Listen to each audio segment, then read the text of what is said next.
সব জল্পনা কল্পনার অবসান ঘটিয়ে আনুষ্ঠানিকভাবে ঘোষণা করা হলো বাংলাদেশের টি-20 বিশ্বকাপ দল। বাংলাদেশ জাতীয় ক্রিকেট দলের নাম ঘোষণা করছি।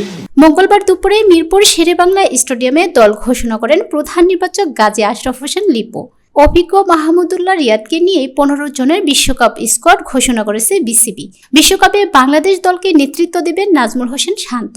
তার ডেপুটি হিসেবে থাকবেন তাসকিন আহমেদ। বিশ্বকাপ স্কোয়াডে 4 জন বিশেষজ্ঞ পেসার রাখা হয়েছে। মুস্তাফিজুর রহমানের সঙ্গে শরীফুল ইসলাম, তানজিম সাকিব ও তাসকিন আহমেদ জায়গা পেয়েছেন।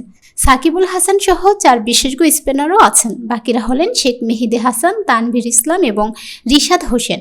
অনিয়ম স্পিনার দলে বিকল্প হিসেবে থাকছেন মাহমুদুল্লাহ।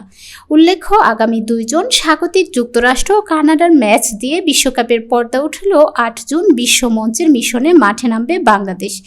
সেদিন শ্রীলঙ্কার বিপক্ষে খেলবে শান্তর দল। পরের ম্যাচে দক্ষিণ আফ্রিকার মোকাবিলা করবে লাল সবুজেরা। গ্রুপ পর্বে শেষ 2 ম্যাচে নেদারল্যান্ডস ও নেপালের বিপক্ষে খেলবে হাথরসিংহের শিশুরা। এদিকে বিশ্বকাপের বেশ কিছুদিন আগে 15 মে মধ্যরাতে যুক্তরাষ্ট্রের উদ্দেশ্যে ঢাকা ছাড়বে বাংলাদেশ। সেখানে যুক্তরাষ্ট্রের আগামী 21, 23 এবং 25 মে 3টি টি-20 ম্যাচ খেলবে টাইগাররা। এছাড়া ভারত ও ডাচদের সঙ্গে অফিসিয়াল প্রস্তুতি ম্যাচও খেলার কথা আছে। বাংলাদেশ বিশ্বকাপ স্কোয়াড: নাজমুল হোসেন শান্ত অধিনায়ক, লিটন কুমার দাস, তানজিদ হাসান তামিম, সাকিবুল হাসান, তাওহিদ হৃদয়, মাহমুদুল্লাহ রিয়াদ, জাকের আলী অনিক, শেখ মেহেদী হাসান, রিশাদ হোসেন, তাসকিন আহমেদ, মুস্তাফিজুর রহমান, তানভীর ইসলাম, সৌম্য সরকার, শরীফুল ইসলাম ও তানজিম সাকিব।